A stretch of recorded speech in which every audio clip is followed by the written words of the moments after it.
और जो संतों का आदर करते हैं, संतों को भोजन, संतों को वस्त्र, संतों को प्रति नमन, वो उनके शुभ भजन के हिस्सेदार हो जाते हैं। वो शुभ अशुभ दोनों से परे भगवत स्वरूप है। जैसे भगवान के ऊपर कोई शुभ अशुभ थोड़ी लागू होता है, ऐसे भगवत प्राप्त महात्मा के लिए शुभ अशुभ का कोई विधान नहीं रहता। तो इसलिए उसमें ये नहीं सोचना कि हम प्रणाम करेंगे तो इनका शुभ हमारे पास आ जाएगा, तो इनका घाटा हो जाएगा। समुद्र से आप जीवन भर बाल्टी बाल्टी भर के घसीटते रहो या इंजन लगा के घसीटते रहो, कोई फर्क पड़ता है क्या? तो जो भगवत प्राप्त संत है वो समुद्र है, वो जगत मंगल के लिए सात लोकांत तारयति, लोक के लोक तार दे तो उनमें कोई घाटा थोड़ी पड़ जाता है। दूसरी बात ऐसी समझ लीजिए कि जैसे एक दीपक से 100 करोड़ दीपक जल गए तो पहले वाले दीपक का कुछ घाटा हो गया क्या है?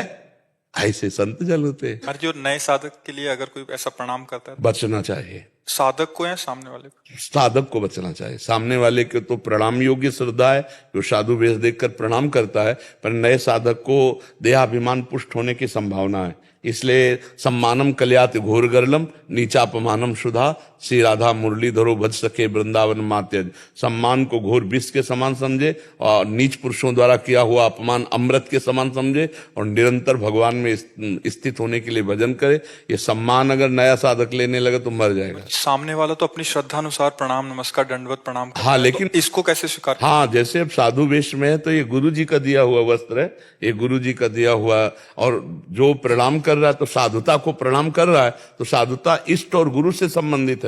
हम अपने को दीन समझे कि अंदर से समझे मेरे को प्रणाम नहीं, गुरु जी को प्रणाम। भेष को, साधुता को, भजन को, तो ये भजन साधुता वेश सब इष्ट और गुरु का है, तो उनको प्रणाम जाए, अपने को थोड़ी। अपने तो हाँ, आप अगर अपने उसे लेना शुरू किए तो अपने पास फिर भजन क्षीण होना शुरू हो जाएगा, और जो लेना शुरू कर देते फिर उनकी भजन वृत्ति हट जाती है, प्रपंच में लग जाते हैं, ये करना वो करना, ये वो बाहरी खेल, वो आंतरिक जो आप भजन की बातें ना वो सब ढक जाती है। इसलिए साधु को चाहिए जब तक भगवत प्राप्ति ना हो जाए तब तक अपने को प्रकाशित ना होने दे और किसी से सम्मान न ले, सबसे छोटा बन के तृणादपि सुनीचेन तरोरु सही सुनना अमानिना मान देन कीर्तनिया सदा हरि। अगर वो सम्मान लेगा तो नष्ट हो जाएगा नया साधक। देवेंद्र कुमार जी जयपुर से। राधे राधे महाराज जी। महाराज जी, मैं जब भी किसी दुखी या वंचित व्यक्ति को देखता हूँ स्वयं भावुक होकर उसकी व्यवस्था या आवश्यकता की पूर्ति करना चाहिए, मनुष्यता है। कभी कभी ऐसा लगता है कि मैं जब असमर्थ होता हूँ उस परिस्थिति को बाहर निकालने में, उसको तो मन में बहुत क्लेश होता है। इस मन की अशांति को स्वयं में कैसे निकाला जाए कि नहीं, बहुत अच्छा लक्षण है, बहुत अच्छा लक्षण है। दूसरे को दुखी देखकर दुखी हो जाना और उसके दुख में सम्मिलित होकर उसको सहयोग देना और ना कर पाने पर हृदय में जलन होना, ये बहुत अच्छा लक्षण है। पर भगवान नाम जपते हैं आप? हाँ, नाम भी जपते रहिए। तो ये जो दया है ये भगवान की प्रसन्नता का हेतु है। 3 बातें महाप्रभु चैतन्य देव जी ने सनातन जी को कही थी, नामे रुचि, जीवे दया और वैष्णव सेवा। बोले इनसे बढ़कर संसार में और कोई बात नहीं। अगर नाम जब चल रहा है, दूसरों पर दया करके जैसा आप कह रहे हैं भाव, और संत वैष्णव जनों की सेवा, बोले इसी से भगवत, इससे ज्यादा कोई और साधन बड़ा नहीं। नामे रुचि, जीवे दया और वैष्णव सेवा, इससे बढ़कर कोई साधन नहीं। तो बहुत बढ़िया हृदय आपका है जो दूसरों के प्रति दयार्द है, दूसरों पर ऐसा भाव करे। जब ना हो और हृदय में जलन हो तो वो सब पाप भस्म करके उसे भगवत प्राप्ति के योग्य बनाते हैं। उसमें समझने की जरूरत नहीं, दुखी होना चाहिए, वो होगा हृदय स्वाभाविक। जिसका करुणा में हृदय है वो दूसरों के दुख को नहीं सह सकता है, और यही भगवान की प्रसन्नता के लिए बहुत बढ़िया उपाय है, जीवे दया, दूसरों पर दया करना। किशोर जी दिल्ली से। राधे राधे महाराज जी। राधे राधे महाराज जी, मैं पूछना चाहता हूँ कि जिनकी आयु 65, 70 या उससे ऊपर की आयु है, वो बीमार होकर बिस्तर पर उनको पकड़ लेता है, उनका खाना पीना भी मुश्किल हो जाता था, शौच वगैरह भी बिस्तर पे ही करने लगता है। कुछ दिन बाद परिवार वाले सेवा करते हैं, फिर छोड़ देते हैं घृणा भाव से। उस स्थिति में मुक्ति का मार्ग क्या है? नाम, भगवान का नाम।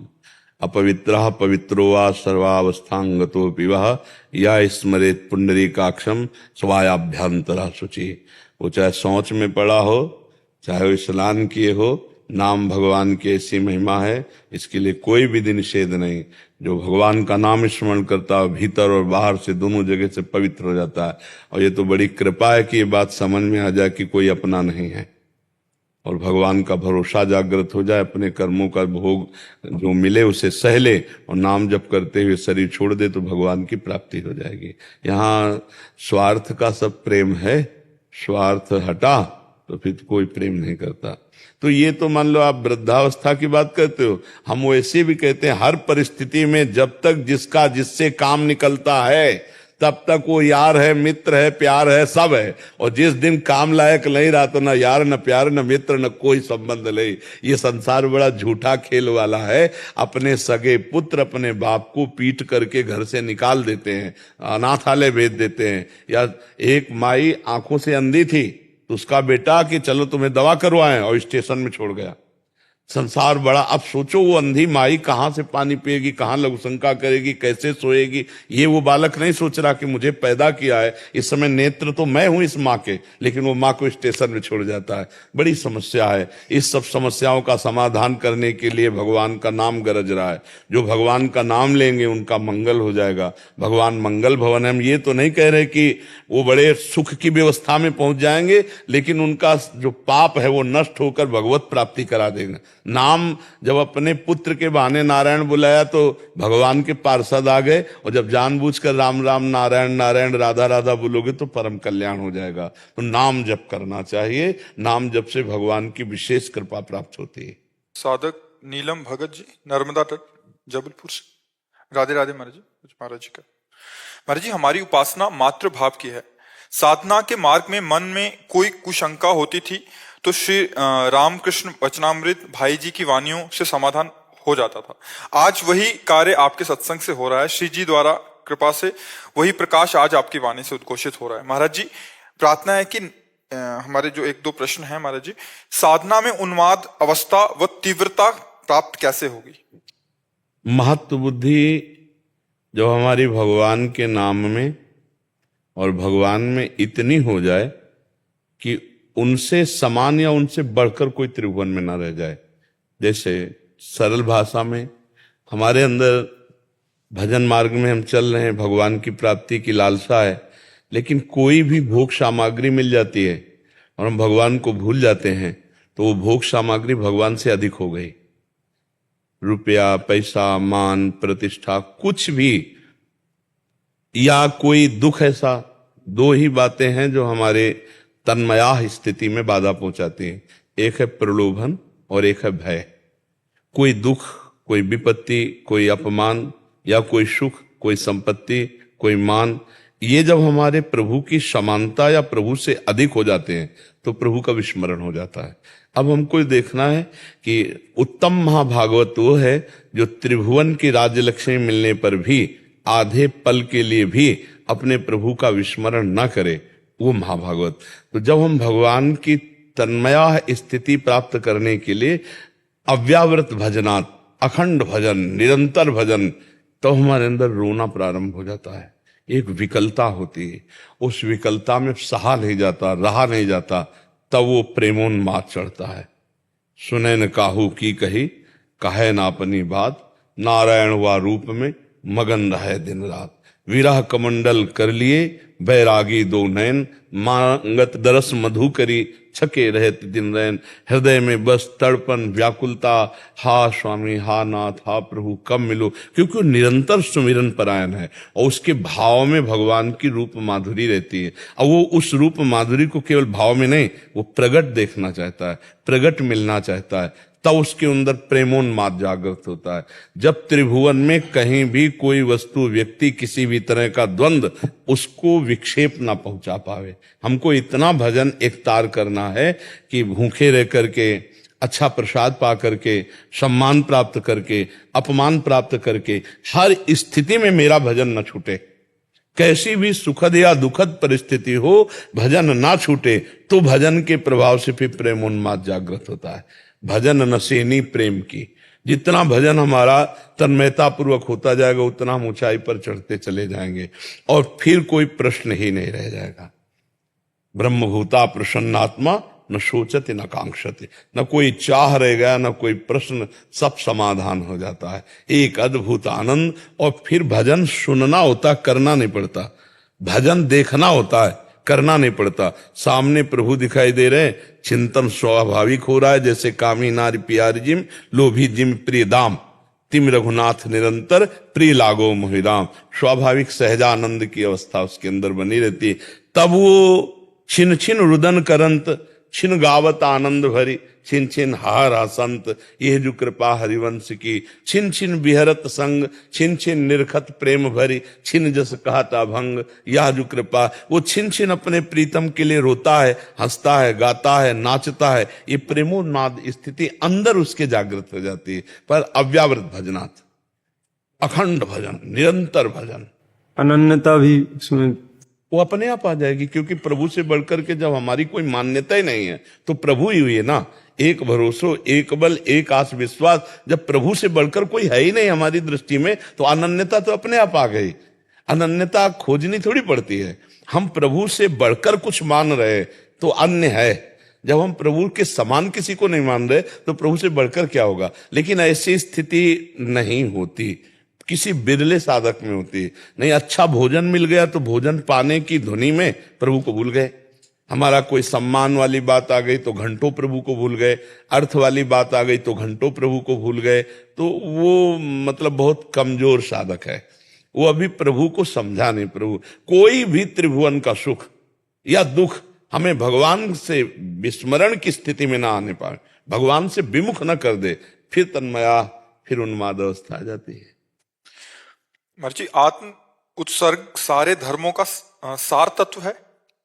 आत्म उत्सर्ग भाव क्या है इसका कहने का आपको? महाराज जी, आत्म उत्सर्ग मतलब जब प्राणों का समर्पण एक प्राणी मात्र के लिए या ईश्वर के लिए होने लगे। आत्म तत्व तो सर्वत्र व्याप्त तत्व है। प्राण शब्द एक प्रकृति के अंतर्गत है और आत्म शब्द परमात्मा है। तो प्राणों का उत्सर्ग तो होता है, आत्मा का प्राण उत्सर्ग। हाँ, प्राण। क्योंकि अगर हम शब्द पर ठीक समझ नहीं रखेंगे तो आत्म उत्सर्ग होता ही नहीं है। क्योंकि आत्मा एक व्याप्त तत्व है और प्राण जो होते हैं ना, ये प्रकृति के हैं। तो इस प्रकृति के शरीर से उनका विसर्जन होता है। अब आप क्या कहना चाहते हैं? प्राण उत्सर्ग सारे धर्मों का सार तत्व है। नहीं, किसके लिए? जब वो अवस्था आ जाए प्राण अर्पण करने की। बिना, आप नहीं समझ पाए, बिना भजन के प्राण समर्पित ही नहीं होते। भगवान ने जो कहा है उसको बहुत अच्छे से समझना है। मच्चित्ता मदगत प्राणा बोधयन्तः परस्परम कथयन्ति च माम नित्यम तुष्यन्ति च रमन्ति च। ये प्राणवायु है, श्वास। इसी से प्राण को हम परिचय में लाते हैं। हमारा एक एक श्वास में कई कई बार नाम चल रहा है। किसी भी श्वास और नाम में अंतर नहीं पड़ रहा। श्वास ही नाम, नाम ही श्वासा, नाम श्वास को भेद मिटावे। अब मेरे प्राण में अधिकार ही नहीं रह गया, वो रहें चाहे चले जाएं। जब तक आप अपने प्राणों का अधिकार रखते हैं तब तक तो उत्सर्ग की आप बात सोचते हैं। और जब प्राणनाथ को प्राण दे दिए तो हमें मतलब क्या रह गया? चाहे प्राण बने रहे और चाहे अभी चले जाएं, तो क्या मतलब रह गया? आपका प्राणों पर अधिकार है क्या? तो फिर प्राण उत्सर्ग करने की बात सोचना ही नहीं। प्राणनाथ को प्राण दे दिए। प्राण कैसे दे दिए? हर श्वास, श्वास ही नाम, नाम ही श्वासा, नाम श्वास को भेद मिटावे। अब प्राण समर्पित मदगत प्राणा, भगवान कह रहे हैं, वो मदगत प्राणा है। अब जब हमारा प्राणों पे अधिकार नहीं तो हमारा फिर छोड़ना और पकड़ने का मतलब ही नहीं रह गया। जीवित रखें तो जय जय, अभी प्राण ले लें तो जय जय, क्योंकि प्राण तो उनको समर्पित है। तो हमें जीवन और मरण दोनों में समानता, यही तो संत की महिमा है। जो जीवन और मृत्यु में समानता, दुख और सुख में समानता, मान और अपमान में समानता, यही तो संत की महिमा है। जो संत सुखी विचरंत मही, जो विचरंत मही का तात्पर्य है वो स्वरूप में विचरण, समान। संत सरल चित जगत हित जान स्वभाव सने, उनका स्वभाव ही होता है जगत मंगल। क्योंकि वो निरंतर अपने प्राणों को भगवान में समर्पित किए हुए जो भजन करते हैं, उससे जो परमाणु निकलते हैं, जगत मंगल अपने आप होता रहता है। किसी के लिए प्राण उत्सर्ग करना परहित कहा जाता है। परहित लागी तजई जो देही संतत संत प्रशंसते, पर हमारा अधिकार नहीं रह गया अब, क्योंकि हम बिक गए। हमने अपने तन मन प्राण हरि को समर्पित कर दिए, तो अब प्राण उत्सर्ग करने का भी अधिकार नहीं रहा कि हम प्राण त्याग दें, क्योंकि हमारे होते तो हम त्याग देते, हमने तो प्रभु को दे दिया। अब वो 100 वर्ष बनाए रखे तो जय जय, और अभी 1 मिनट में ले लें तो जय जय, हमारा कोई अधिकार नहीं। अमित खन्ना जी, कनाडा से। राधे राधे। राधे राधे महाराज जी। महाराज जी, संसार में, समाज में इतना दुख देखा नहीं जाता, कोई उपाय है? चश्मा हटा ले, दुख वाला चश्मा हटा ले, दुख है नहीं। दुख का चश्मा लगा रहोगे तो दुख दिखाई देगा, सुख का चश्मा लगाओगे तो सुख दिखाई देगा। और सही पूछो तो आपके पास दुख का चश्मा नहीं, दुख सुख दोनों का चश्मा है। और एक चश्मा आता है जो निर्विकार है। जैसे व्हाइट चश्मा लगाओ तो जैसा है वैसे दिखाई देगा, लेकिन लाल लगाओ तो लाल दिखाई देगा, हरा दिखाओ तो हरा दिखाई देगा। अभी व्हाइट चश्मा नहीं लगा, एकदम क्लियर। क्लियर क्या? बहुनाम जन्मनावंते ज्ञानवान माम प्रपद्यते वासुदेवा सर्वमिति सा महात्मा सुदुर्लभा। सब जगह भगवान है। सिय राम मैं सब जग जानी, करूं प्रणाम जोरी जुग पानी। कहां दुख है भाई? चश्मा बदला। सिय राम मैं सब जग जानी, करूं प्रणाम जोरी जुग पानी। सर्वत्र मेरे प्रभु। आपको सर्वत्र दुख दिखाई दे रहा है, सर्वत्र प्रभु है, और प्रभु है आनंद स्वरूप। गीता में भगवान कह रहे, मत्ता परतरम नान्यत किंचिदस्ति धनंजय, मेरे सिवा और कुछ नहीं। तुम चश्मा बदल लें, भगवान ही भगवान। अब जो दुख दिखाई दे रहा है वो ऐसा है, जैसे हम फिल्म देखने गए तो फिल्म में मार पीट हिंसा सब कुछ दिखाई दिया, लेकिन बाद में आकर के अगर कोई रोता हुआ आदमी मिले और आपसे कहे मैं बहुत दुखी हूं फिल्म देख के, तो आप हंसोगे कि नहीं हंसोगे? क्यों हंसोगे? क्योंकि आपको पता झूठा है, आपको पता है झूठा है, और वो सच्चा मान लिया इसलिए वो रो रहा है बंदा। आप सच्चा मान लिए इसलिए आप दुखी हो रहे हो। उमा कहूं मैं अनुभव अपना, सत हरि भजन जगत सब सपना। सपने का रील चल रहा है। अच्छा, दुख किस बात का होता है? किसी को शारीरिक पीड़ा, किसी को मानसिक पीड़ा, ये देख के, और ये तब मिटेगा जब वो अपनी भूल को मिटा दे। वो अपने को शरीर मानकर पापाचरण करता रहा, पुण्याचरण करता रहा, सुख दुख के लपेटे में पड़ा है।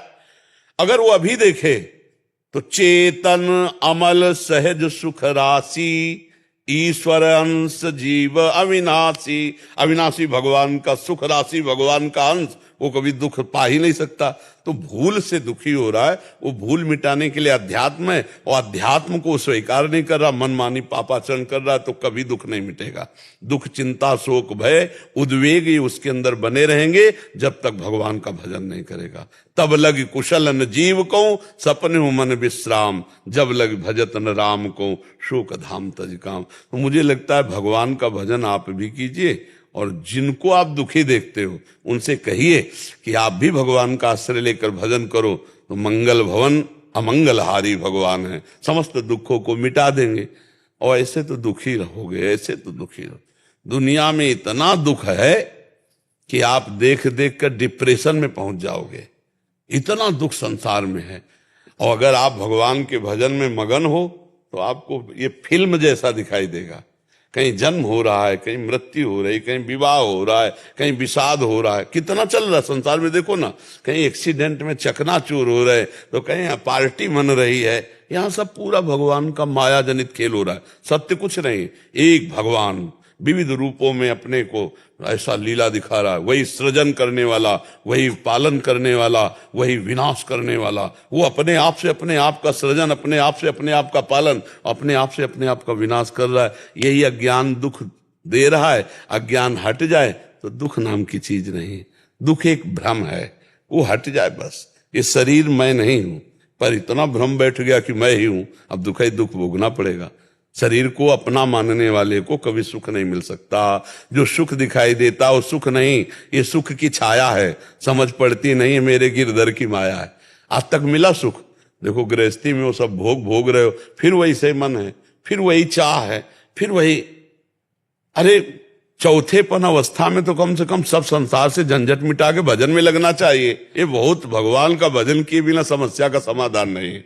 समस्या का समाधान बिना भजन के नहीं है। भजन करो तभी निकल सकते हो। भगवान से विमुख है, भजन नहीं तो वृद्धावस्था कैसी निंदनीय कटेगी। ये बुद्धि भ्रष्ट हो जाए तो पूरा जीवन बर्बाद कर दे। इसीलिए भगवान के भजन के बिना दुख निवृत्ति नहीं होगी। दुख तो कई तरह से घेरता है जीव को, पर भजन है तो बच जाएगा। अगर बुद्धि शुद्ध है तो बच जाएगा। अब कितने आप देखो ना, संसार को देखो, अब हम आपकी भाषा में संसार को देखो, जो भगवान से विमुख है, जो धर्म से विमुख है, उसे आप पैसा देके भी सुखी नहीं कर सकते। अगर हम सोचें कि इसको इतना सहायता कर दें कि दुख ना पड़े, वो ऐसे आचरण करेगा कि आपका पैसा देना व्यर्थ। आप क्या दे सकते हो? रुपया, पैसा, सामग्री, लेकिन बुद्धि अगर भ्रष्ट है तो सब नष्ट हो जाएगा। और बुद्धि अगर शुद्ध है तो नमक रोटी खाने वाला आदमी अपने परिवार को बहुत आनंद से जिला लेगा, नमक रोटी खाने वाला। पर बुद्धि शुद्ध कैसे हो?